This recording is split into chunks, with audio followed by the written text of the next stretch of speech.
So I went to a dinner last night that was really fun. Everyone got together and did like a make your own pizza and then personal pizza, and we put them in the oven and we sat around and we talked and ate pizza. It doesn't get better than that. But it was the most adult hangout I've been to in I don't know how long. What made it so adult? It really was the making the dinner and then sitting around the dining room table as 3 couples and just chatting. Mm-hmm. I realized that I think my adult hangouts more closely resemble play dates.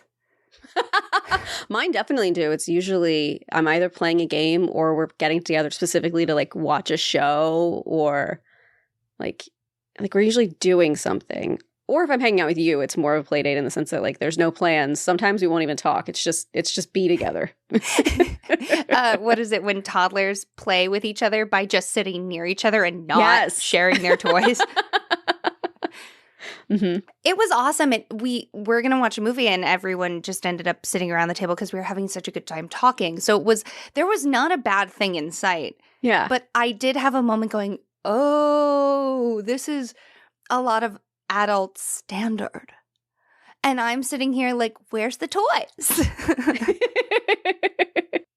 The worst part is people will talk about mortgages or, oh, we gotta get ready for the kids and all this stuff. And I'm like, I saw this video that was really funny where it's like talking to, at a certain point in your life, you have 2 groups of friends, the ones who are getting their houses and having their kids, and the ones who are like, I think I'm accidentally in a throuple. I'm not sure. Anyway, I'm going to move to Spain about it and just like in wildly different places in life. And I feel that way very much. I feel like I have groups of friends who are like literally having kids in a few weeks. And then I've got groups of friends who knows what's happening with them. I certainly don't. And I think they least of all.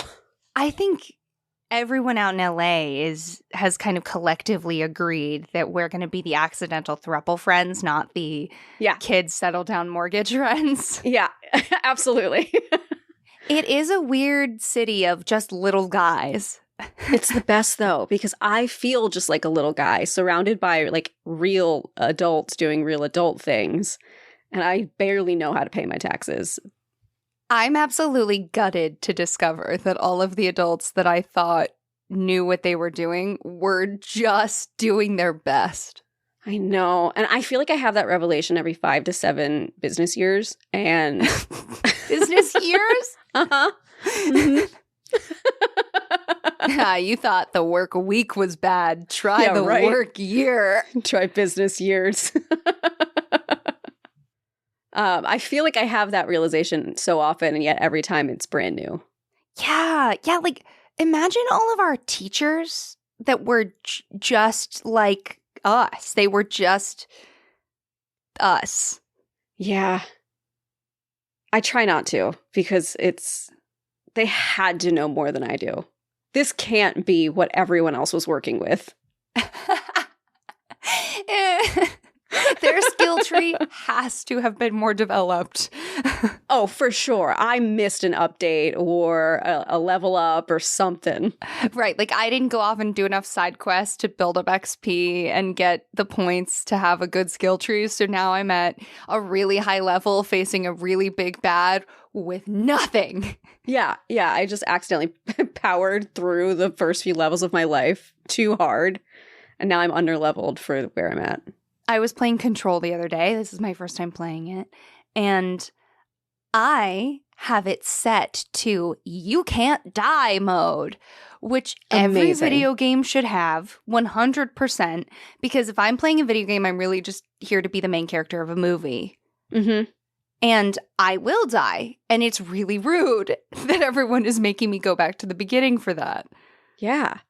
There's an interesting thing that Baldur's Gate came out with, which this is not for me. They came out with Tactician mode, which is the hardest mode possible. No, there's Tactician mode, which is the hardest mode possible. Then there's Honor mode, which is the hardest mode possible, and you only get one save file for the whole game.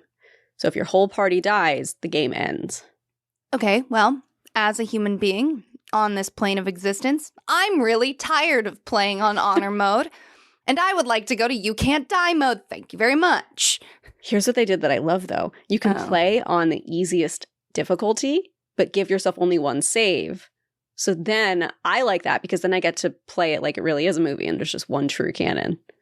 I want games to have things like that. Ways because they basically made it you can customize your game. So you can customize every difficulty setting, which is awesome. But anyway, I distracted you. You were playing Control. Oh, I was playing Control. I have it set to auto aim for me. I have it set to I Can't Die mode. I'm just here to figure out what's going on with the spooky FBI. Mm-hmm. And still, I got to a big fight where I could just stroll into any fight and just tank damage because it doesn't do anything. And yet, I rolled up into this fight, a big bloody thing came out, started shooting at me. I instantly went into dodge mode where I did not shoot or attack it. I just kept zipping around. And Rowan, in real life was absolutely screaming. Oh, I know exactly what was happening. Not only do I know you were screaming, I know you were also like moving. If there was controller, the controller was moving with you as you're flailing around. And I get so scrunched into the couch. Come out and play video games with me so I can just watch and be like, look to the right, you missed a chest and not have to do the hard part. I love sitting and playing video games where you're watching because you're eagle-eyed on the whole situation and I'm so narrowly focused and then we solve puzzles together. Oh, it's so fun. This is my preferred way. Hey, guess what? I'm Rowan Hall. And I'm Tracy Harrison. And this is Willing and Fable, the podcast where Tracy and I operate one character stumbling through life that's here to bring you original retellings and in-depth research on the history, mystery, and mythology that makes the world so fascinating. Each week, the combined creature that is Rowan and I research a topic from history or mythology, and then we write an original story to go along with that topic. So if you'd like to support our show, follow us on social media at Willing and Fable, or share your listener legends and questions with us at willingandfable@gmail.com or on our website. That is so true. This podcast is exactly you and I teaming up and be like, what if two of us equaled one? The whole thing. Two half-functioning brains equals one really good one. Yeah, I mean, I really feel like there's something there if we want to analog it to like the American economy and marriage and how it used to be single earner households and now it's dual earner households. And now two people working all the time is equivalent to what the buying power of one working person used to have. I'm fine. It's fine. That's not what I accidentally trained all of my social media feeds to only exclusively show me content about. I've ruined my life. I've somehow trained mine because I Googled one makeup thing to give me all of that horror and a couple of glitter looks. Like, I looked up one laptop bag because I needed something to carry my computers around. No. I'm not joking, every other video is the same one laptop bag that they're trying to sell me. If I get another ad for pants, I'm gonna scream. Like, I don't know what it is. It's this one pants company that is like every other thing that I do. It is frustrating, and this year I'm working on getting out of the consumerism mindset. That's my new goal is to be like, I don't need a lot of things. I just need a few good ones. Cut to May. Oh my God, Rowan, I just bought. No. Yeah, right? No, 100%. But I'm working on it. It's little habits. I've gotten a lot better about cooking and meal prepping. That's been something I've been better about. Here's the thing. I'm teasing you, but I think you're going to do great, genuinely. This feels very within reach. It has to be. I mean, I have to do something. I can't keep just like buying myself little treats when in my head it's a $5 little treat and every time it's a $10 or $20 little treat, they add up. Right. Yeah. Okay. Yeah, I'm not going to get into the bit about the economy that my brain is giving me right now, but, the $5 treat has become the $20 treat. Mm-hmm. It has. Uh-oh. All right, before we talk about our topic today, there is one more way you can support our show, and that's by supporting your favorite local and small-time artists, either by buying from them or just sharing their work online, because we love when people pursue their passions. But no matter what, we're just glad to have you here. Get in, baby. I'm small time. I just just wanted to shout out artists. Go support some cool artists out there. Get yourself a little treat. And if you can't afford a little treat, just, repost, shout out, give credit to. So, Rowan, are you ready to talk about Appalachia? Oh, I can't believe it. It's crazy that this episode felt like such a big choice because this is, I feel like, our baseline. I know. I have a little chunk about it later, but I'll just talk about it now. So we grew up near Appalachia, and I personally, I won't speak for you, but I growing up had this idea that anything that was far away from me was really cool. And if it existed near me, it couldn't be cool and mysterious. So I was interested in folklore from around the world, but I did not care about Appalachian folklore because I was like, well, that's like my backyard. That's not cool because it's in my backyard, and what's in my backyard is not cool. Yeah. And so it took me a long time to get into this mythology. Well, I think part of it is also I didn't realize that our baseline was Appalachian folklore because it's just what was there. And to be clear, Tracy and I did not grow up in the mountains. Neither of us have one of the myriad Appalachian accents. We are not up on the slang. We're really from the foothills would be gracious. We're really from just outside. But the interesting thing about those woods is they are vast. And if you get out of the woods, you immediately hit the pine barrens. So we're smack in between them.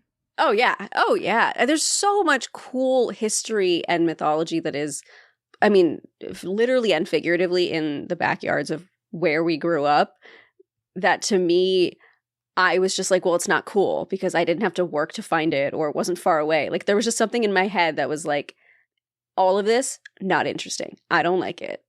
I think because it was readily available and I just wrote that off as not interesting, which is such a bummer because I missed out on so many years of cool myths. I want to agree with you so bad because all I ever want to do in my life is agree with you. But the fact that I spent so much of my time as a young person trying to catch actual monsters in the woods leads me to believe that I might have been a little bit more involved in Appalachian folklore. You and I did genuinely spend about a year of elementary school trying to find a witch that we believed lived in the woods outside of our elementary school. I still don't know what was up with that situation. I guess it was just some person's chimney. Is that what it was? There was smoke coming from the woods, which was in a chimney shape. It's like at the beginning of Hocus Pocus where you get the cut and then there's purple smoke coming up from the woods. It's like that, except it wasn't purple. It was just regular chimney smoke. And I still believe that there was a witch in those woods, even though those woods were about 10 feet across. Yeah. Because it was the woods outside your school where they've like cut it so that kids can play. And then there's a little strip of woods so that the people in the little suburbs on the other side can pretend that they're not living right up against an elementary school. Yeah, looking back on it now, obviously it makes sense. But as a kid, I don't remember the smoke. I think we heard voices or something, which again, clearly was families. But to us, the woods were so big, there couldn't possibly be a neighborhood on the other side of it. I'm gutted that you and I didn't ever just run away from school and sneak into the woods because we were both good kids and mystery hunters, and you can't be both. No, you can't. We always stayed right on that tree line, just like we were supposed to. Bummer. I think it's probably good that we didn't. It prolonged our wonder and amusement instead of, running into what would turn out to be someone's backyard. Here's the thing. I know all of the facts now behind this witch outside of our elementary school, but if any one person gave me the slightest hint that they would be up for spending a couple of hours investigating the witch, I would be all in again. Like, facts are gone. Absolutely. I just did that. There's a hiking trail near where I live now, and we went on a whole, hour-long excursion on one hike because someone said there was a little witch's cabin somewhere nearby. So I would do it again. Correct. I have a neighbor who the little daughter that lives there puts out little fairy houses. She's been building them. Mm-hmm. And I need to talk to her mom and be like, can the fairies leave her stuff?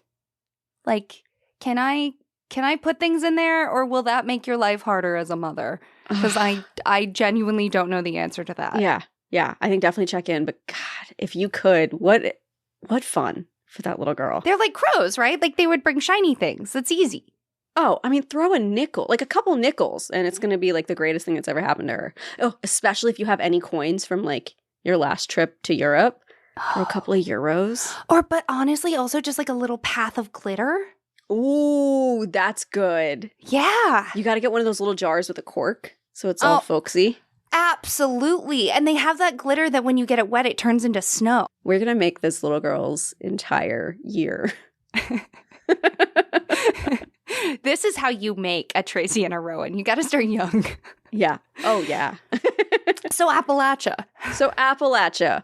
According to our beloved Wikipedia, Appalachia is, quote, a socioeconomic region located in the central and southern sections of the Appalachian Mountains of the eastern United States. It stretches from the western Catskill Mountains of New York State into Pennsylvania, continuing on through the Blue Ridge Mountains and Great Smoky Mountains into northern Georgia and Alabama, end quote.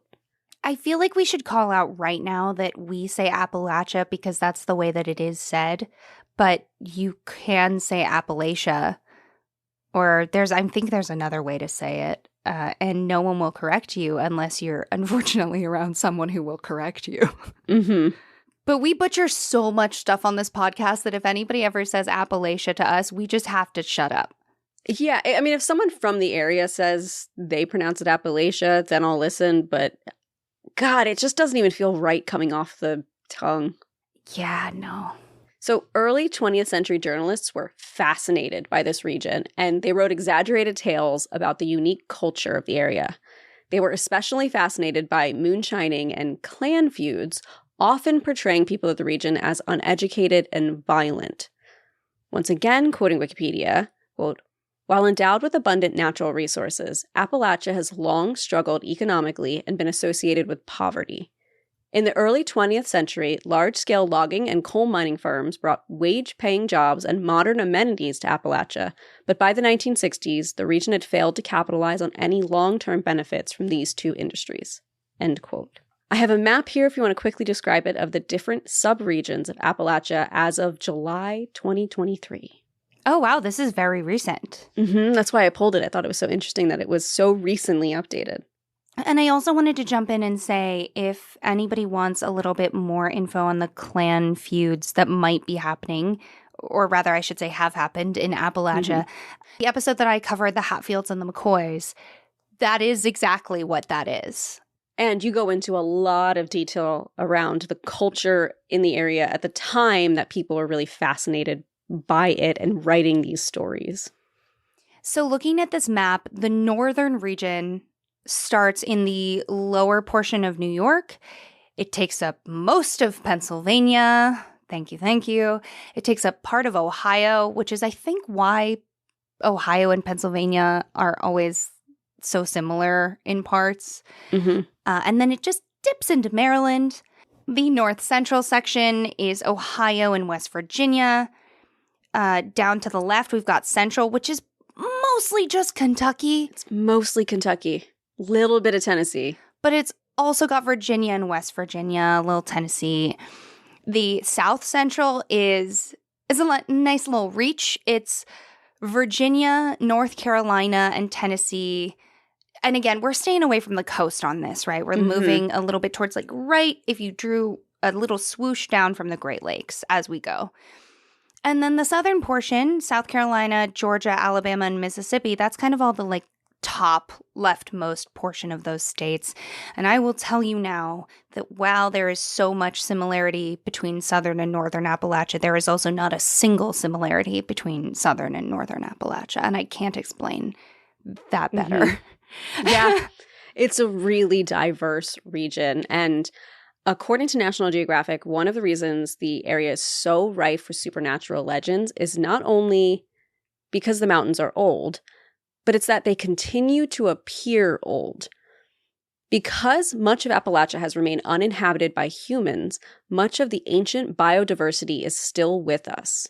I will say, living in the part of Pennsylvania that we grew up, even the woods feel much older than many a wood that I've traveled to in other parts of Pennsylvania. And I hope that I'm not just being like too proud as a Pennsylvanian saying that.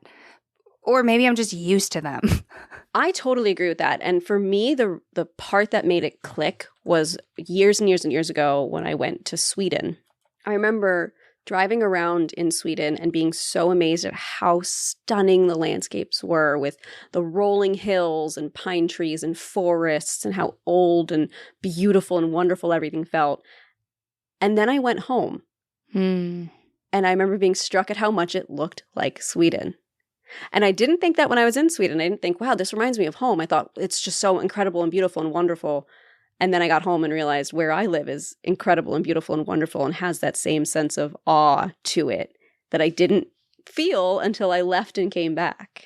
Yeah, it's interesting. The portion of Pennsylvania we're from is in Philadelphia, the greater Philadelphia area, which means we're actually specifically in the portion of Pennsylvania that is not marked on this map as being part of Appalachia. We have a lot of farmland. The Amish communities live where we're from. And it's so interesting the way the culture has trickled down even into our, what I would call like smaller woods or our less ancient woods. But then you drive up to the Poconos and you're all in, baby. Mm-hmm. I think this is also why Pittsburgh and Philly love to fight. They do love to fight. It's really unnecessary how much those two cities are pitted against each other. Except if you're out of Pennsylvania, because I live in LA, and if anybody talks trash around Pittsburgh, I am so fast to defend Pittsburgh. And the second I'm back in Pennsylvania, I will absolutely talk trash on Pittsburgh if it's charming and fun and everybody's having a good time. Yes, absolutely. Honestly, that's the only energy I'll bring to it. I'll fight for Philly against Pittsburgh if someone brings it up, but at the end of the day, I don't care. No! Because we care about more important things like cryptids and ghosts. Yes. So speaking of, back to the National Geographic article, Elizabeth Byers, principal scientist at Appalachia Ecology, explains that, quote, the gorgeous habitats that haven't yet been erased by civilization range from dark, misty red spruce forests to layered oak forests, from silver maple swamps along the major rivers to cotton grass fens on the high plateaus, end quote. The Appalachian region also has a unique way of speaking, and Lindsay Dillon and Jamie Mullins write for their paper titled Homegrown Appalachian Folklore that, quote, one popular claim is that the Appalachian dialect is the most representative of the oldest English dialect, older than Shakespeare and similar to Chaucer. How has such a romanticized dialect survived in Appalachia? Many claim the isolated terrain of rural Appalachia has seen time stand still. The truth is, while it may be more representative of Old English, the Appalachian dialect has also evolved over time. Immigrants who settled the region, largely from Scotland and Ireland, along with others who have entered the area since, have led to a distinctly Appalachian dialect that varies throughout the region as well. End quote. I know what fact you're about to roll in with. I know what fact you're about to come up with next, because I remember when you called me and were excited about it. Or at least it's coming. Yes, the Appalachian Mountains are really old. You nailed it. That's absolutely where I'm going next. Okay. Yeah. So the highest peak of the mountain range is Mount Mitchell in North Carolina at 6,684 feet or 2,037 meters. It's also the highest point in the United States east of the Mississippi River. The range is older than the other major mountain range in North America, the Rocky Mountains of the West. Some of the outcrops in the Appalachian Mountains contain rocks formed during the Precambrian era. The geologic processes that led to the formation of the Appalachian Mountains started 1.1 billion years ago. Many of the rocks and minerals that were formed during that event can currently be seen at the surface of the present Appalachian Range. So I had to include that because some of the rocks we're looking at, you just think, oh, it's rocks, it's whatever. But those rocks were formed over 1 billion years ago. And once upon a time when the Earth was new and the land masses were smashed together, wasn't that mountain range attached to the mountains in Scotland and Ireland? The Highlands? I believe so, yeah. It's the same mountain range from the Scottish Highlands, which is a great lead-in to the next thing that's really unique about the area, which is their superstitions. Yes. And this is where I think there is somewhat of an influence into the things you and I experienced growing up. Although I think you more than me, because my family has much more of the Pine Barrens in our background, and like that's the area my parents grew up in. So I think there were some things that you were told growing up that I heard from you, but didn't always hear from my direct family members. Really? I made you superstitious? Oh, 100%. I think it was you who taught me that rocking chairs, you're never supposed to rock an empty rocking chair because it's a bad omen. That absolutely sounds like something I would say. I love that child me just educated adult me, because I guess I forgot that one. Oh, yeah. Let's dive into it. I read through a bunch of articles written by people from the Appalachian region. As we know, these superstitions were passed down through generations. So I collected the ones that I saw repeated across multiple sites from different people all throughout the Appalachian region. Number 1, always leave a building through the same door you entered it. Makes total sense to me. Yeah? Yeah, because if you leave through a different door, then how do you know that you're going to exit and be in the same plane? That is 100% the superstition. Yeah, you don't know either where you'll end up or what could follow you out. Yeah, absolutely. This is great stuff. Okay. If you see a black cat crossing the road in front of you, draw an X in the air 3 times to avoid the bad luck. But you have to do it fast, because you have to finish before the cat reaches the other side of the road. I think with the wrong cat, that's just not going to happen. Yeah, I think you're out of luck. The other one that is much more common is just a black cat or a black dog crossing your path is bad luck or a sign of death. Yeah, but like death is always happening, so that one's really easy to justify. You know, like I think you'll be able to justify this next one too. When you harvest apples from a tree, leave at least one to keep the devil away. Okay, if I'm correct, and this is from my own personal anecdote history, not from research, but I think that's an adaptation of leaving one for the Fae. And then as like Scottish, Irish, Celtic, Germanic mythology got Christianized, it got adapted, but also correct. Yes, I agree. I think that's absolutely where it came from if I had to speculate. The other thing that I'll speculate is twofold. One, you leave an apple because you need a new apple tree. You need a new apple tree. And 2, if back in these days, the apple trees weren't the same as the ones we think of now. They weren't all producing Honeycrisps or all producing Gala apples. Tragic. It was really, really variable what your tree could produce. One tree could produce some really amazing apples, some really tart apples, some whatever. So when you found a tree that produced really sweet apples, you would typically cut some off, graft it to another tree, do some crossbreeding. So it was really, really important. So if you have a good tree that's producing good apples, yeah, you better leave one there. Like, don't destroy the tree.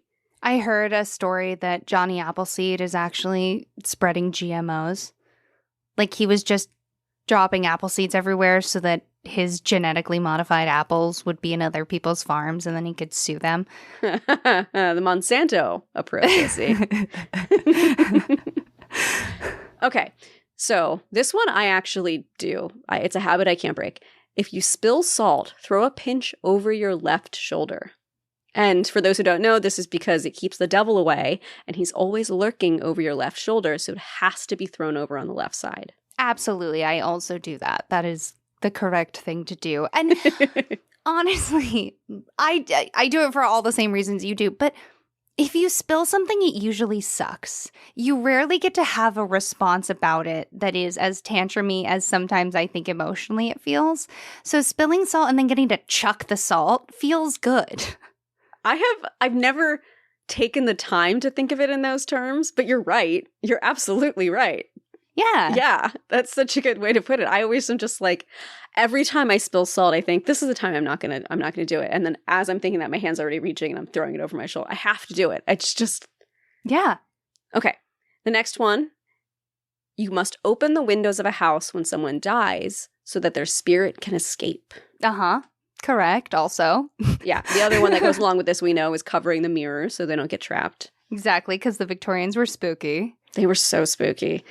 And lastly, if you hear someone say your name, no, you didn't. No, you didn't. And I'll tack on to here. I've also seen people say, don't run away from anything. Walk calmly. Ugh. The first girl who told me about that, like you don't run, you walk, absolutely ruined me. The way I now must slowly walk through scary situations, imagining something behind me, just waiting for the split second that I start to run so it can snatch me. Now who looks like the bigger threat? Still not me. I imagine the crying really throws it off. No, I'm just kidding. It makes you look powerful and stoic. Walking back straight, head high, tears flowing. But yes, I do also always walk slowly out of scary situations. Do you? Yeah, I do. Trying to think of a situation where I would run. This isn't for fires, by the way, guys. No, this isn't for no. like. This is for when your sleep paralysis monster is coming for you. Yeah, exactly. Your sleep paralysis monster, if you're at a haunted house or something. I tend to try to ignore whatever it is. I think I definitely take the no, I didn't see it, no, I didn't hear it approach whenever I can. I didn't realize we were so superstitious. You didn't?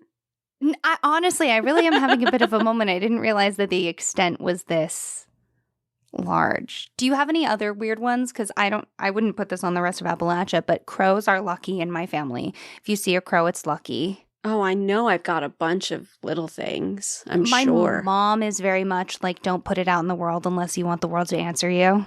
I love that. I grew up in a very not superstitious family. My dad is a very logical scientist guy, and my mom, I would go up to her when I was a kid and be like, oh, this thing about ghosts, and she'd be like, ghosts aren't real. Like, I think Mom, if you're listening to this right now, like, you're probably sitting there going, none of this is real. Like, she's just that's not her speed. So, I don't know where I came from. I came from you in our friendship. It has been my absolute pleasure to corrupt you. I'm so grateful for it. No, but that thing where you, like, if you don't want something to happen, you don't say it. Or, like, if you make a wish, it has to be very specific because, like, the fae will hear you. And if you're off even a little bit in your verbiage, you're going to be dead. They're going to give you exactly the thing that you asked for, and it's going to be not what you hoped. Absolutely. Oh, absolutely. It's going to be the letter of the law, not the spirit of it. Right. They're like, I wish I could get out of this situation. And they're like, well, you're dead now. You're out of the situation. You're out of the situation. Or you're now like dangling over an active volcano. You're not in that other situation. Okay, so we haven't done this in a minute, but I'm going to read a story in the middle of the episode. Let's do it. Hello, everyone. My name is Bloody Mary, and welcome to the opening ceremony of the 154th Annual Cryptid Community Convention. We at the CCC are proud to welcome you back to the Appalachian region for a long weekend of haunting, bonding, and, say it with me now, education. No, green, gray. The answer is education. Say it with me, education. Okay, we gather here year after year after year after year after year after year to connect and teach one another so that our community can terrify and thrive. Before everyone heads over to Beetlejuice's Punch Bowl to get freaky on the forest floor, we have a few orders of business, and with your assistance, I can move through this fairly quickly. On that topic, Beetlejuice would appreciate it if you limit the number of times you call his name. If you say it 3 times, he'll immediately be summoned to your side. This year, he would appreciate the opportunity to finish his conversations, and we don't want a repeat of the misunderstanding with that creepy Burton fellow from 35 years ago. If you need me, I'm happy to come and help. Simply say my name, Bloody Mary, 3 times into a mirror or other reflective surface. I'm not particularly eager to finish any conversation, so don't hesitate to call me if you need me. Now, I know there's been some discussion in years past about whether it's appropriate for ghosts and gods like myself and Juice to come to a convention like this. We are striving to be an inclusive community. We are all stronger together. And when we tried to change to Entity Community Convention, we ended up sharing an acronym with the Evangelical Covenant Church. And I will tell you now, there's nothing scarier than standing in the middle of the woods with a bunch of Christians who have just seen the Jersey Devil. I liked it. I bet you did, Jersey. So, we're keeping the name. But we would like to say, as we have said for the last 5 years, Skunk Ape, that we're opening up the term cryptid to mean any entity that terrifies or torments humans, or that a shocking number of humans do not believe is real. So that means we will be hosting COVID vaccines for free for any cryptid that wants them. In our effort to continue our initiative, this is the first year we've invited the creepypastas. A round of applause. Thank you. Yes, please be nice to Slenderman while he's getting used to the offline world. In celebration, the Flying Spaghetti Monster and the One-Eyed, One-Horned, Flying Purple People Eater will be hosting a dinner and data seminar on how to increase your online presence. If you cannot fly, don't worry, brooms will be provided for you at the beginning of the seminar. Continuing with the online theme, Mothman will be hosting 2 interactive classes this year, one titled Gen AI and You. Mongolian Deathworm, I think you'll really appreciate all the extra fingers AI gives its monstrous creations. He's also hosting The Cryptid as an Independent Contractor. Yes, I know, TurboTax is terrifying. But Mothman was the first of us to form an LLC, so he's equipped. Yeah, man, totally. Like, my absolute pleasure, man. I'm always happy to help. Both corporate and mythological entities must pay taxes. Just a quick note, doubling back to the discussion of gods, if you'd like to get a religious text signed, please search for them by Pantheon in your pamphlets.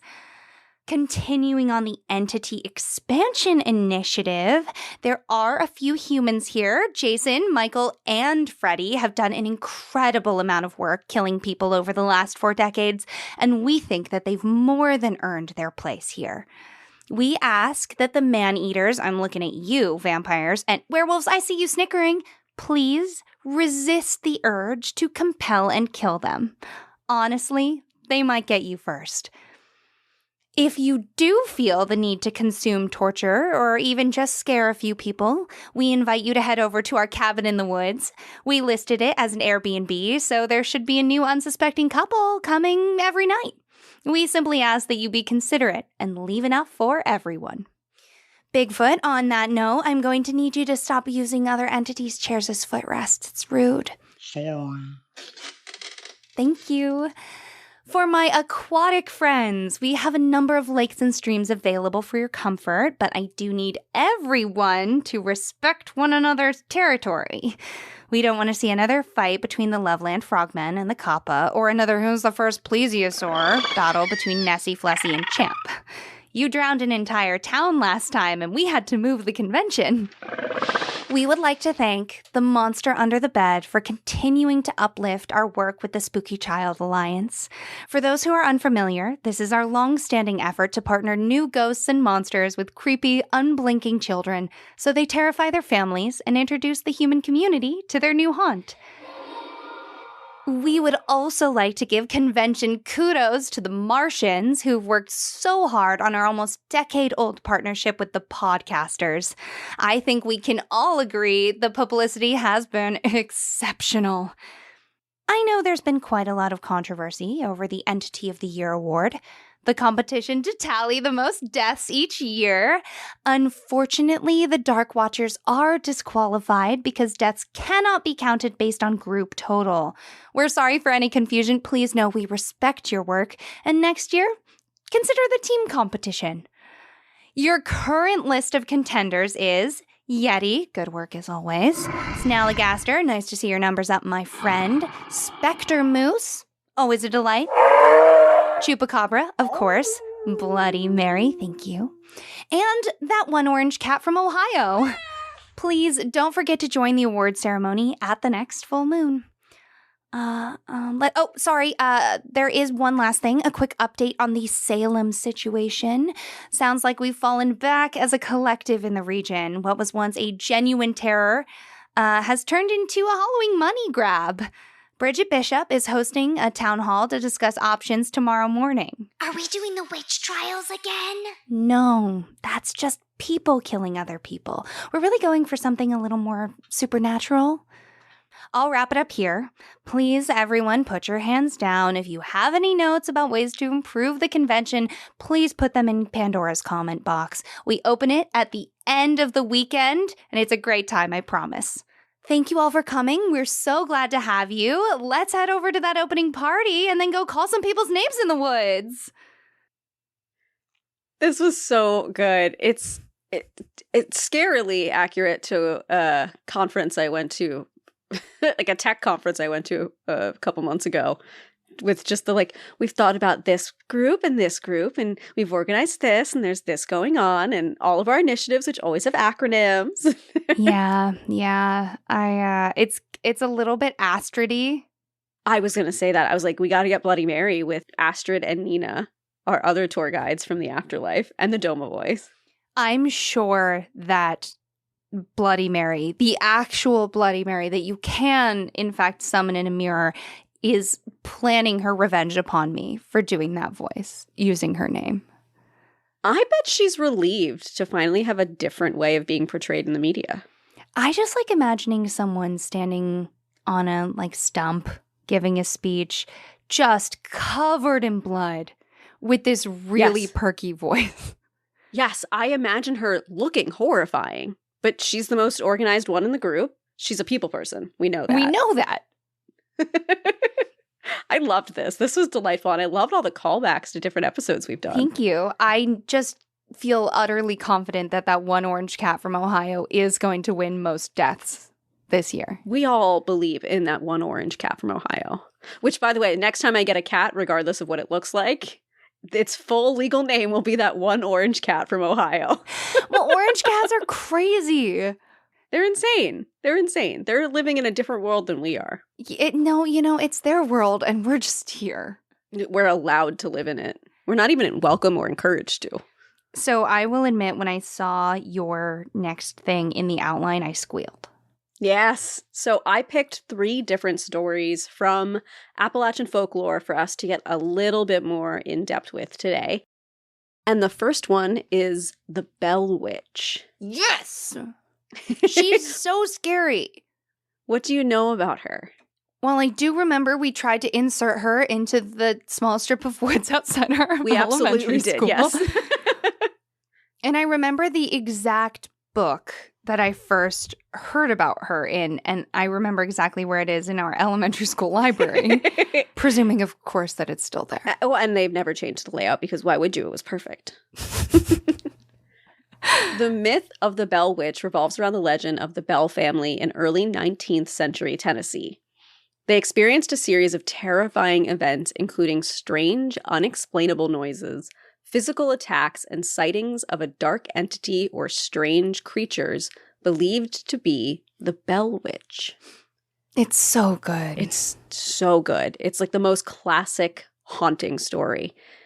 In 1894, newspaper editor Martin V. Ingram released The Authenticated History of the Bell Witch. Oh, yeah. Newspapers don't hit like this anymore. No, they really don't. So this book is commonly described as the first comprehensive text on the legend and is used as a primary source for many later works.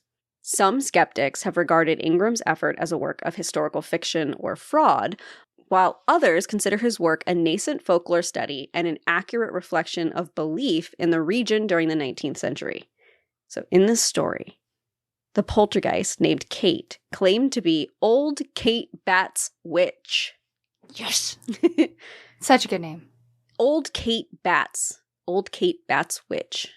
Let's try saying that 3 times fast. Old Kate Bat's witch, Old Kate Bat's witch, Old Kate Bat's witch. All right, Old Kate Batts expressed displeasure with the family, especially after the youngest daughter, Betsy Bell, became engaged to a man named Joshua Gardner.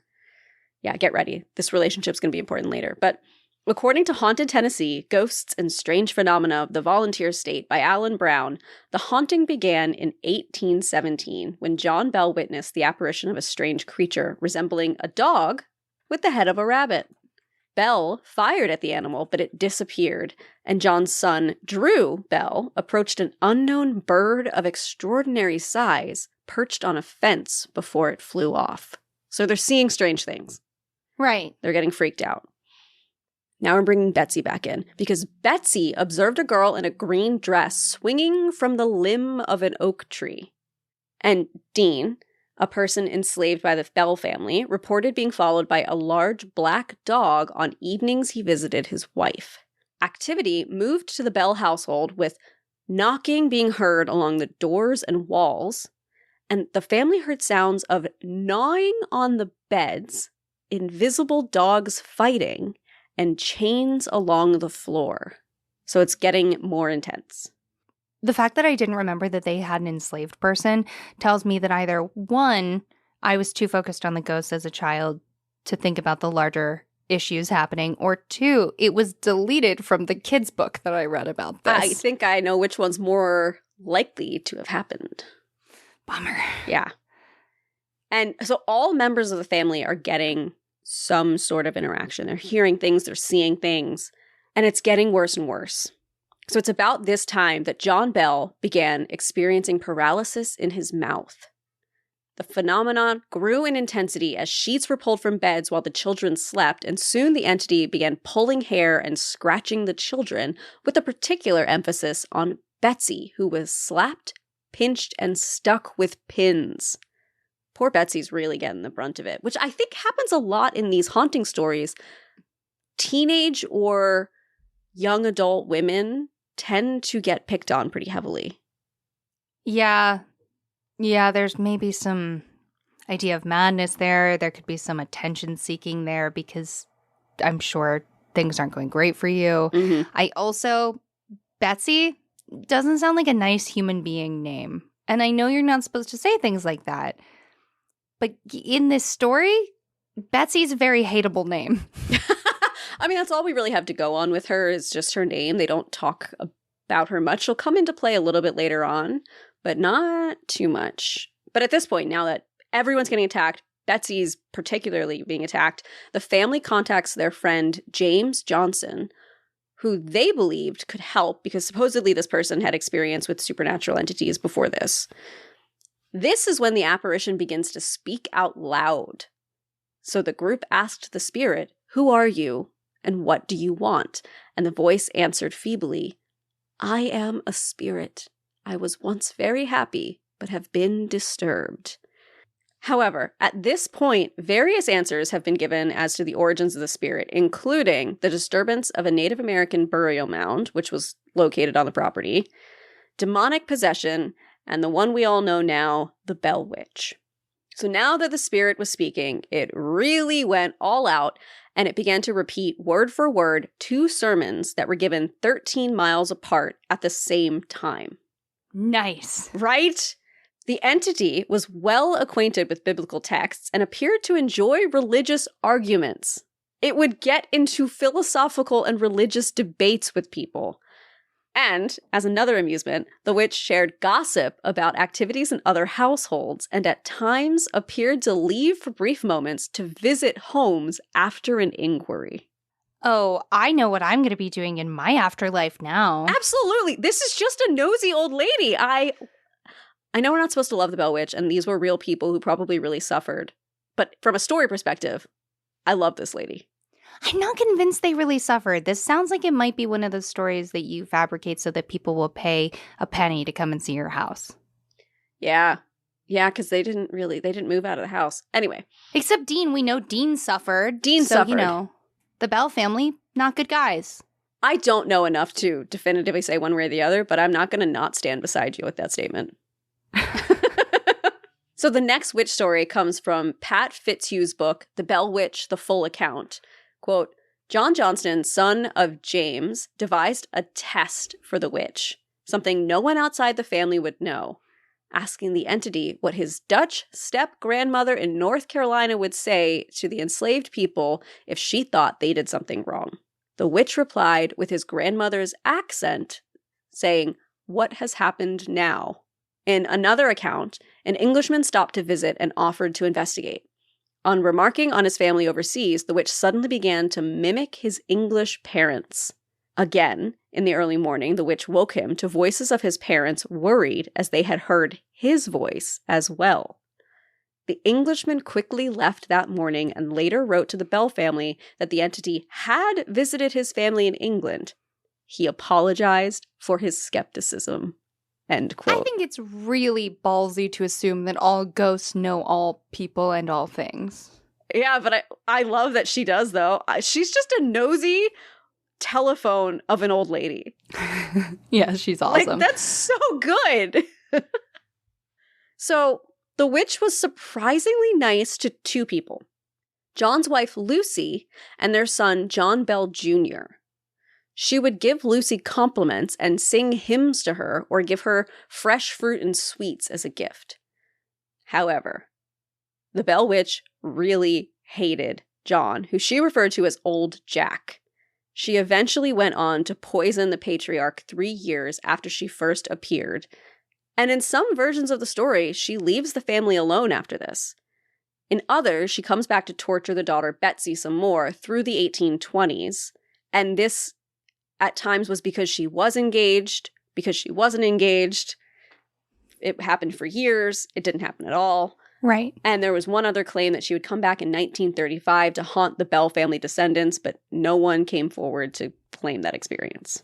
If I were a Bell family descendant, I would 100% specifically seek out this witch to haunt me.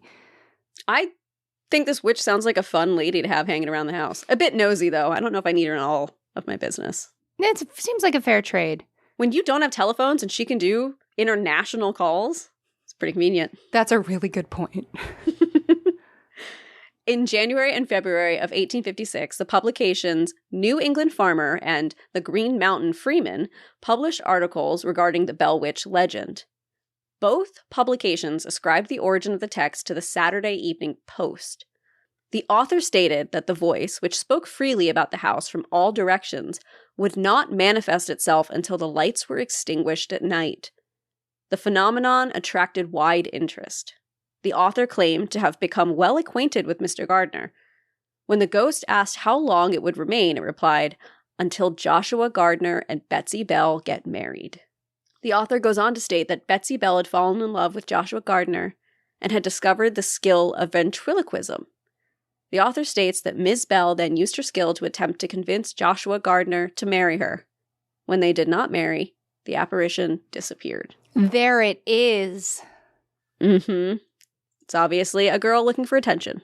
Well, it's very Fox sisters, and the person who is most tormented, I think, is the most likely to be the perpetrator because they can fake it the best.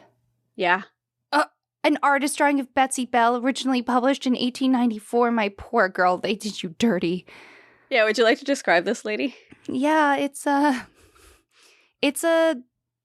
etching pencil drawing. I don't know. It's black and white, low res. It's a gal in a nightdress, with the slightly puffy sleeves going all the way to the floor. And her hair is crazy. Yeah. Not like my hair crazy, but like when they draw little hairs sticking out to make sure they're saying crazy. Yeah, when they're specifically like, this is an unkempt person, which must mean not sane, which must mean scary, hair sticking in all directions. Yeah. Yeah. It's funny, though, because you don't have to be any of those things to fake a ghost witch. I like it, honestly. It's an interesting drawing. It's that classic black and white newspaper print. So that is the story of the Bell Witch. My childhood witch. And I love her. I love her. The next story is about the Brown Mountain Lights. Have you heard of this? I don't know this. Okay. This one I had heard of, but it was really fun to dive into it. So, for over a century, mysterious ghost lights have been appearing near the Brown Mountains in North Carolina. They appear to float and bob around in the air, hovering in the sky, particularly at night. So according to the Brown Mountain Lights, history, science, and human nature explain an Appalachian mystery. The earliest published mentions of the lights began in 1912 on the heels of the first publication of Jules Verne's 1906 novel, Master of the Worlds, in English in 1911. An important plot point in the novel consists of a mad scientist constructing an airship inside his secret lair in the Table Rock near Morganton, North Carolina. Activities which cause strange lights to appear on the summit of the mountain. The rapidly expanding electrification of the Linville, George area from the 1890s through the 1910s seems to be the origin of the Brown Mountain Lights legend, possibly helped by Verne's novel. That's awesome. That's really cool, actually. Isn't that really cool? This one is less of a mystery. They think they've pretty much solved it, but I had to include it because imagine being around at this time. This novel comes out. It's hugely popular. And then the real world starts to reflect, possibly, this story that you've just consumed. That's exciting. It's awesome. Other sources that I found claimed that the first sighting was by a fisherman in 1913, but it's important to note that there are many potential origin stories for this myth. And that's most likely because these lights are almost certainly a byproduct of electricity. Bummer. In 1922, scientist George R. Mansfield showed that the mysterious Brown Mountain Lights were probably just distant electric lights. Since this revelation, some people have been creating new tales to keep the mystery alive. Stories began claiming that the lights have actually been around since before electricity came into the area, despite little evidence actually supporting those stories. However, supposedly, the lights could still be seen after a flood in 1916 took power out in the area. So, I think, who's to say what these lights really are? I always say it. Who's to say? Yeah, you always say it. You're famous for it. I'm famous for saying who's to say. So here is a picture from the Appalachian State University of the mysterious Brown Mountain Lights. Yeah, I mean, the bummer of this picture is I live in the electrified age, so this just looks like a photograph of mountains and then a city in the background. Mm-hmm. So I would say that 3/4 of the photograph from the bottom up are just rolling mountainous hills where the trees are so dense that it looks kind of like a fleece blanket that's crumpled. Yeah. And then the back, you can still see the mountains, but it's got little light speckles all over it. Interestingly, some of them look almost human-shaped, which is cool. It could just be the flare from the lens. And then there's a big old full-looking moon overhead. Yeah. So the Appalachian State University has thousands and thousands of these photos because they've been studying the area for a long time, trying to figure out what this phenomenon is. And while there are some that they can't explain, for the most part, they've established that it is most likely from electricity. I hate it when the answer's boring. I know. When I first was reading about this and seeing the dates of 1890 through 1910, I was like, oh, interesting. I wonder if electricity is playing a part in, oh, yep, there it is. It's part of what makes the turn of the century so fun. Because it's where that science and magic is still kind of the same thing, and both are rapidly expanding. AI. Let's put the magic back in AI. I've got so many thoughts on AI, but we don't have time for that now. Instead, should we talk about the Flatwoods Monster? Yeah. I don't know this one either. This one was new to me as well. This is the Flatwoods Monster, also known as the Braxton County Monster, Braxy, or the Phantom of Flatwoods. This is a West Virginia story, and this creature is reported to have been sighted in the town of Flatwoods in Braxton County, West Virginia, on September 12th, 1952, just after a bright light crossed the night sky. So let's set the scene. It's 7:15 p.m. on September 12th, 1952. Two siblings, Edward and Fred May, along with their friend Tommy Heyer, reported witnessing a glowing object move across the sky and land on local farmer G. Bailey Fisher's property. The trio then visited Kathleen May's residence, sharing their story with her, and Kathleen May, accompanied by the three boys, local children Neil Nunley and Ronnie Shaver, and West Virginia National Guardsman Eugene Lemon, head to the Fisher farm to investigate this mysterious sighting. So there's a big group of them. Okay. They're all going, and they're trying to figure out. They saw a bright light that seemed to land in this farmer's yard. Upon reaching the hilltop, Nunley claimed they observed a pulsating red light. Lemon recounted pointing a flashlight in that direction and briefly glimpsing a tall, man-like figure with a round, red face surrounded by a pointed, hood-like shape, similar to a spade on a playing card. Interesting. It's a really weird shape. We'll get to some pictures in a moment that kind of help contextualize it. But according to the descriptions, the figure was approximately 10 feet or 3 meters tall, with a rounded, blood-red face, a large pointed hood-like shape around the head, eye-like shapes which emitted greenish-orange light, and a dark black or green body. Greenish orange is not an easy color to emit. No, it's a weird combination of colors. According to the story, when the figure made a hissing sound and glided towards the group, Lemon screamed and dropped his flashlight. Keep in mind, Lemon is the official guardsman from the West Virginia National Guard. I just thought of that too. That was my first thought. Screams, drops the flashlight, causing the whole group to just run away. And afterward, the group claimed they smelled a strange, pungent scent during the encounter, and they all began to feel nauseated.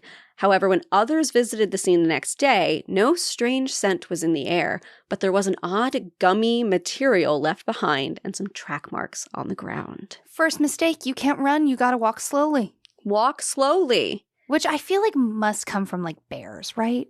Sorry to double back. Absolutely. Absolutely. I have implemented that tactic more since I got a dog than any other time in my life.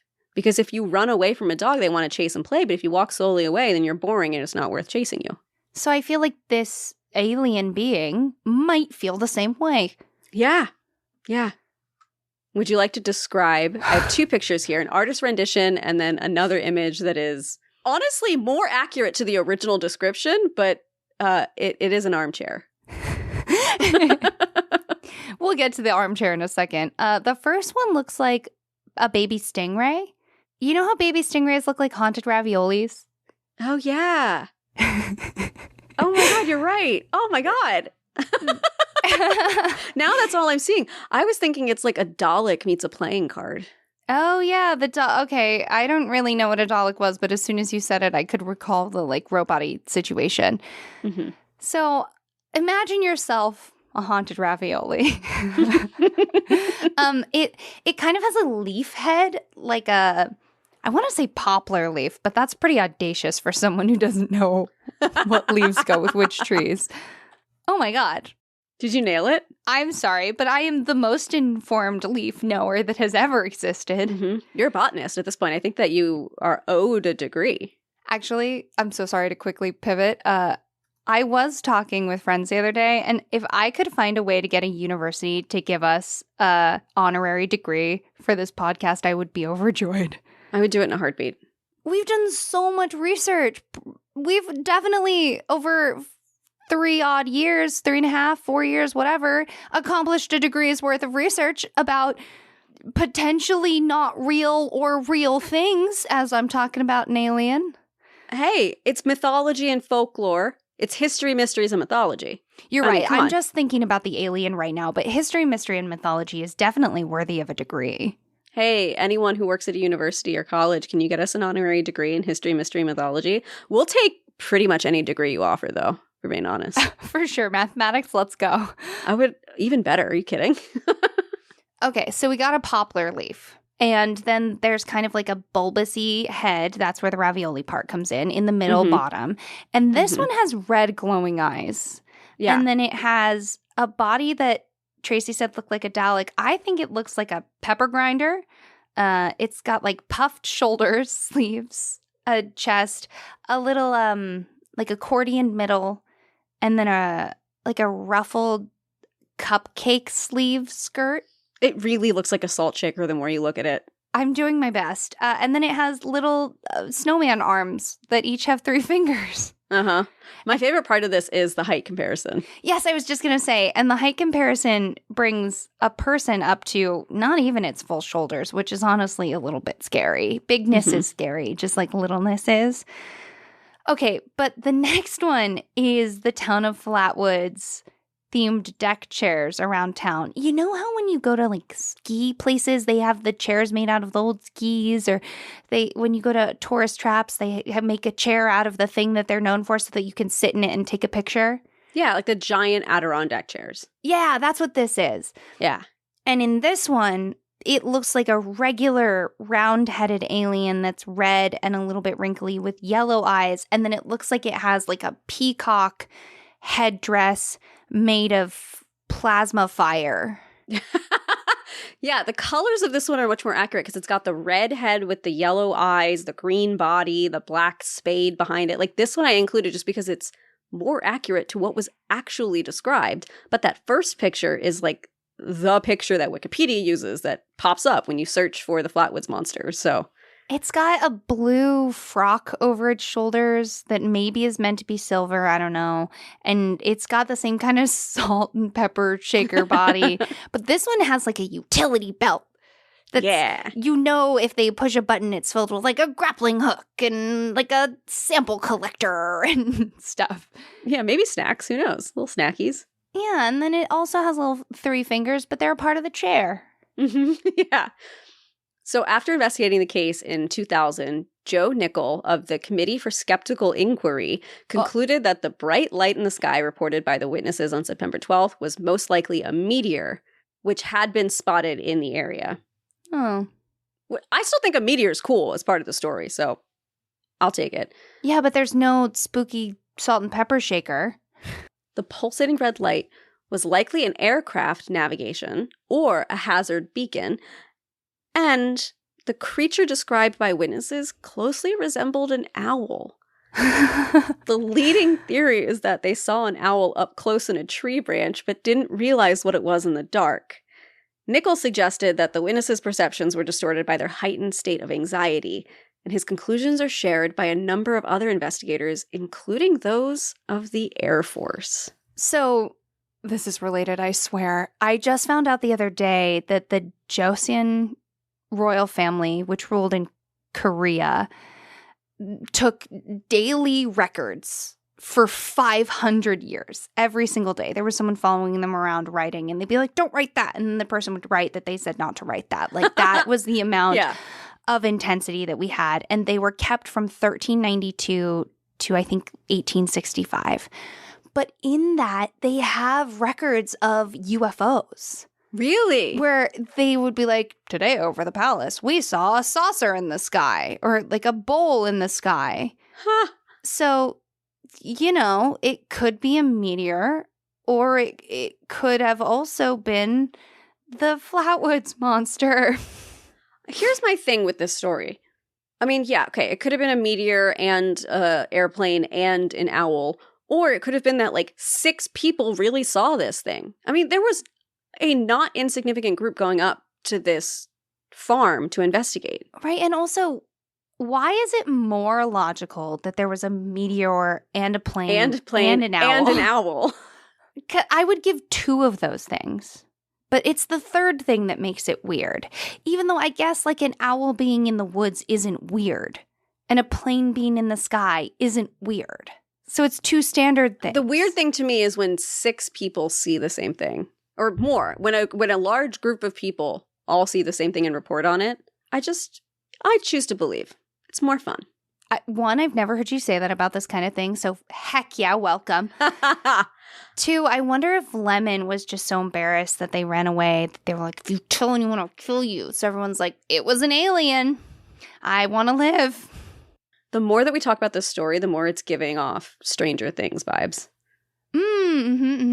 Like the group of kids investigating the thing with their also adults who are investigating it. Maybe they really did see all of this and it's the government covering it up or something. I don't know. It feels very... It also reminds me of Mothman. Shocker. Yeah. Well, Mothman is also big for this region, but I chose not to cover him because we have a whole episode on Mothman. Mothman, my moth bro. All right. Now it's your turn to talk about a very interesting topic. Yeah, so this is a topic that we have discussing off and on for a long time. And we can't really talk about Appalachia without discussing the Wendigo, because it is one of the most famous creatures from this corner of the world. And please note, we are going to be incredibly sparing using the full name of the creature because numerous members of the Algonquin-speaking tribes from which this monster originates have asked people not to say the name. I also want us to know what we're discussing, so we do have to kind of work with what we got, but we're going to probably both try to say the W, which is kind of the colloquial term for it.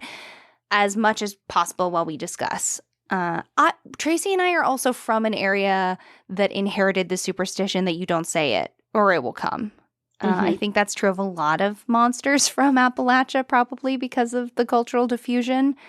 And then, why are we discussing this lore, even though folks keep asking other people to stop appropriating their culture? And that is because education is not appropriation, and I do believe that the best way to get someone to follow a request or a demand is for them to understand why people are making it. I agree. So if you'd like to learn more about the W from an incredibly qualified teacher, you should see our source labeled Journal of Religion and Film, where you'll find a 2018 paper titled Classroom Cannibal, a guide to how to teach Ojibwe spirituality using the Wendigo and film by Ojibwe scholar Dr. Brady Santee. It's a really cool paper. Otherwise, seek out Indigenous sources for more information. This is going to be a pretty brief overview. This has also been on my mind because there's such a large number of members of the TTRPG community who listen to this podcast. We're both members of that community. And many folks who play D&D love to put the W in their campaigns. And I think that that's a large reason why the creature is featured online so heavily right now in a lot of corners of the internet. It's on the D&D Wiki, Forgotten Realms, GM Binder, and it's a bummer. And we all know other people's closed practices are not our toys. So I would encourage everyone, there are hundreds upon hundreds of folks out there writing awesome adventures and TTRPGs about their own mythological practices that are open, and they're purposefully trying to share them with people. So if there is something about the W that you are excited about, I can guarantee 100% that you can find an equally satisfying monster that someone is enthusiastic about you playing with. So the W is heavily associated with Appalachia, but the territories of Algonquin-speaking tribes include part of Appalachia, the Northeast, and Canada. So the range of this beastie is quite broad. Because they come from such a broad region, there are many variations in the W's appearance and abilities, but there are some commonalities. Sometimes they're thin, other times quite beefy, but they're consistently very tall and are known to grow as they eat. Some may have more hair, others ash-colored skin. Often their skull and or partial skeleton is exposed outside of their skin. They have sharp teeth, terrible body odor and breath, and frequently have antlers or horns and may possess pointed animal ears. Their eyes may also be sunken and or glow like hot embers. If you're a person on the internet or who watches movies, you've probably seen the W in art as a tall, skinny, werewolf-esque beast with an empty-eyed, exposed deer skull and large antlers, and then it often has blood on its clawed hands and sharp teeth. That's the image that came to my mind. I also always see it with wolf teeth in its deer skull, which is interesting. Depictions usually include superhuman strength, stamina, eyesight, hearing, and sense of smell, making them incredible predators. And some stories describe them with the ability to walk across water or on top of snow. Horrifying. Could you imagine seeing that? I would be terrified. And for some reason, the snow one freaks me out more. Because it's so hard to run through dense snow. And if you're running away with all you can and this creature's just strolling along on top like it's no big deal. It's a good visual. It's a creepy visual. While some stories will describe these monsters succumbing to standard weapons, they often possess frozen hearts that must be destroyed with fire or through a ceremony performed by a spiritual leader. If anyone has heard of the Chinoo, the Giwaka, the Mewe, the Stonecoat, from a number of tribes, these all fall in the category of ice cannibal giants as well. There's an awesome article by Caitlin Smith called More Than Monsters, The Deeper Significance of Wendigo Stories that is one of my primary sources today because it features just so many brilliant texts and quotes.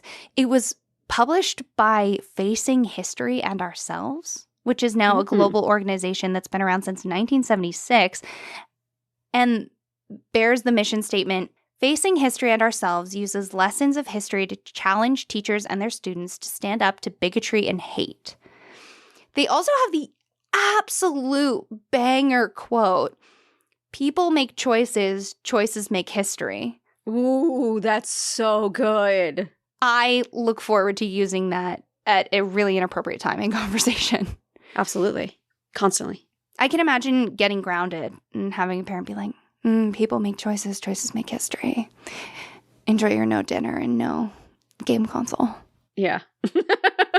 In Algonquin traditions, the W monster emerges not randomly or in violent response to colonialism, as it often does in popular media, but through a specific set of circumstances that are unique to different tribal groupings. In most traditions, the W is human in origin and becomes a monster through a process that results either from acts of starvation-induced cannibalism or from possession by a spirit. In the course of the transformation from human to W, the person exhibits increasing selfishness, violence, hunger, and greed, particularly for human flesh.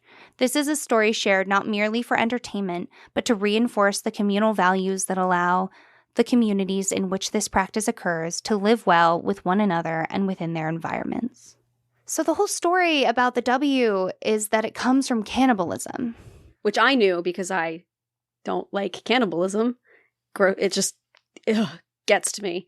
So I've always stayed away from investigating these creatures because I was never drawn to that. Yeah, I mean, we won't get into the icky bits. That's about as icky as this episode's going to get, really. But it's such a brilliant myth, especially to me in reference to the winter, to have literal cannibalism be an allegory for how to be a good community member.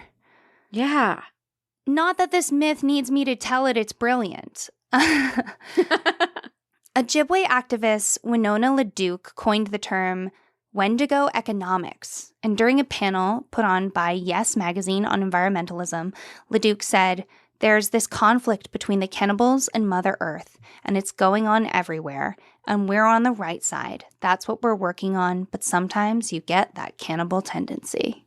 Oh, interesting. It's such an interesting quote. I always get really enthusiastic anytime people use mythology from their culture to talk about very grounded things like politics, because I think there's this modern conception that those things are removed, and that is deeply inaccurate.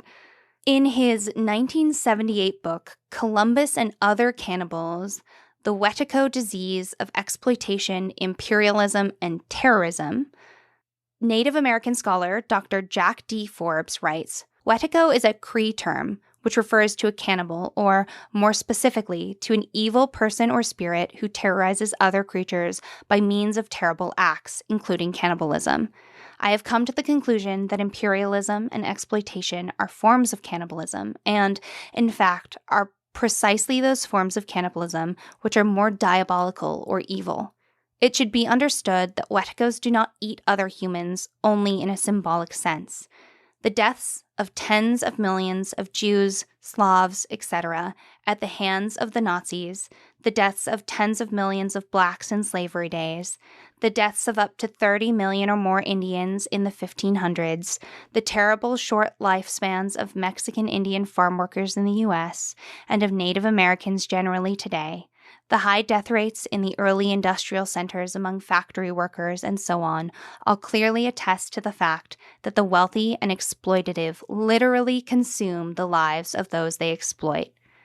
That, I would affirm, is truly and literally cannibalism, and it is cannibalism accompanied by no spiritually meaningful ceremony or ritual." End quote. That is a great, powerful quote.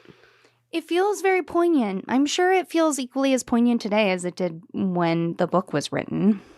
Maybe even more so, given everything going on. Yeah, and if anyone has the opportunity to read this book, it would be very timely. Dr.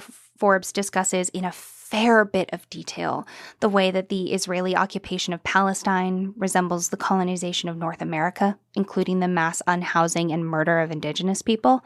I've included the link to purchase this book on Thrift Books in the show notes, and if following the news right now feels daunting, but you would like to learn from a brilliant American POC scholar who was engaging with this topic long before the recent genocide of Palestinians, I would highly recommend his work.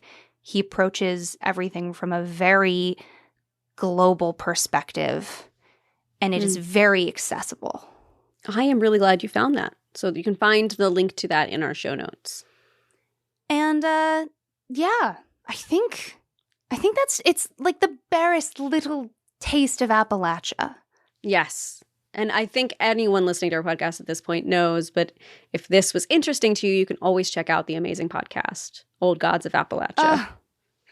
I will be there. If you're listening to it, I will also be listening to it in the same moment as you. It's like, yeah, hovering over your shoulder. Well, it's like that we're all under the same moon, except we're all listening to the same podcast. Yes. So for now, why don't you tell me something good? My something good feels very appropriate to this episode. And that is that you got me a Christmas present and it just came, which is awesome. I love belated presents. They make the holiday or gift-giving thing so much longer. It extends it. But you got me bones. I did. I got you a red fox bone. I was telling Tracy in a video call, it's the cleanest bone I've ever seen, which I think reveals a lot about me in a way I wasn't prepared for. And it's hanging on this beautiful chain, and it has a drawing that is in the style of an etching of an eye. And it's just so crisp and beautiful. It's already hanging on my wall. I love doing the video call gift openings with you. Yours had me giggling. Rowan filmed it like it was a celebrity unboxing. Hi, everyone. Welcome to my unboxing video. Don't forget to like and subscribe. But, I don't think every friend would be bold enough to give you dead things. And I really appreciate that you are. I was so excited when I found it because I found this store and she does amazing work. I mean, there's carved skulls, painted skulls, just some clean, beautiful white skulls. And when I found a painted fox jawbone, I mean, game over. Game over. That says, if nothing else says, it had no bugs on it. It was like a beautiful eyeball painting. I mean, it was perfect. So good. It blows my mind that this person is carving skulls because carving skulls is very stinky because oftentimes you have to heat it up and it is made of living thing, but like living animal thing, not like living plant thing. So it doesn't smell like a hot salad. Right. But their work is amazing and I was very geeked out, and I really appreciate also that you got me a Memento Mori t-shirt, but in the size that I can just be a potato. I'm so glad you knew that was the goal of it, because I always feel weird when you get people's shirts or something and you're like, what size do I give them? Like, I don't want them to... And I was like, I know Rowan likes things to be big and cozy and oversized and she can just curl up inside of them. So I made sure to get you a size you could curl up in. Thank you. I just want to be a potato. Yes. All right, Tracy, tell me something good. My something good is that this upcoming week I have my first full official session of Candela that I'm running. So we had session 0 a couple of weeks ago, which was so fun. We spent so much time going over the relationship questions and building out this really cool circle. So the last thing we have to do is finish building out the circle, and then we're starting the adventure, which is one that I created for this group. So I'm really excited. What is their circle name? Have they picked one yet?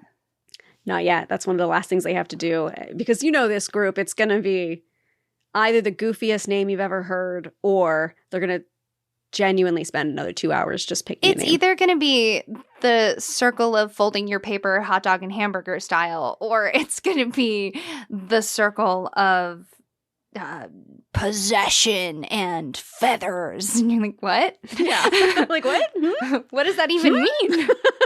What does any of this mean? What are you talking about? Yeah, I can't wait. I loved hearing about your session 0. The relationship questions are the best part. They're the best. It was so cute. We went from this group of a bunch of different people who had no connections to one character kind of has this weird crush on another. And we're like, oh, what's going on? Their families don't like that they're friends. But then another character secretly thinks one of the other characters is their soulmate. So then they're dealing with that in the background.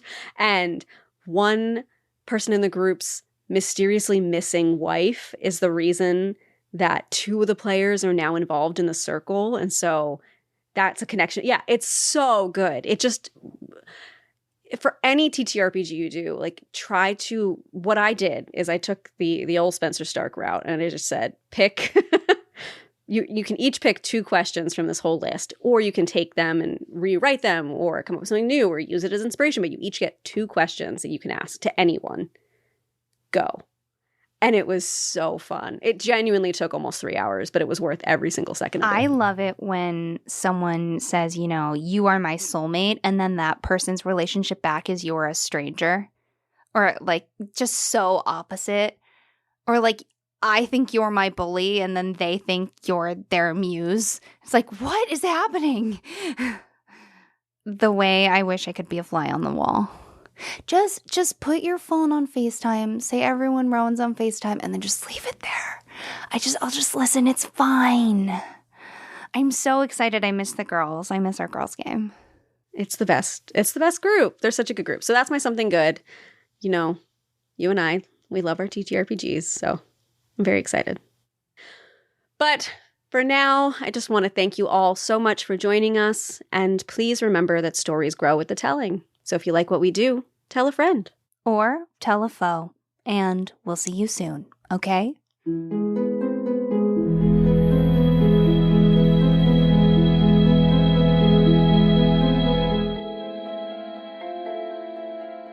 Thank you so much for joining us for the Willing and Fable podcast. This episode was written and produced by Tracy Harrison and Rowan Hall. That's me. Our logo is by Jamie Harrison, and our music is by Taylor Ash. If you ever want to watch or read what we're reading, head over to willingandfable.com for our show notes and custom merch, or find us at Willing and Fable on Instagram, Twitter, and TikTok to join the discussion. We hope you'll rate, review, and subscribe to our podcast using your favorite listening source. And check out Willing and Fable on Patreon, where we have more than a few surprises for you, including custom artwork, stories, and access to our secret Discord channel. And of course, join us next time for another round of original retellings and in-depth research on the history, mystery, and mythology that makes the world so fascinating.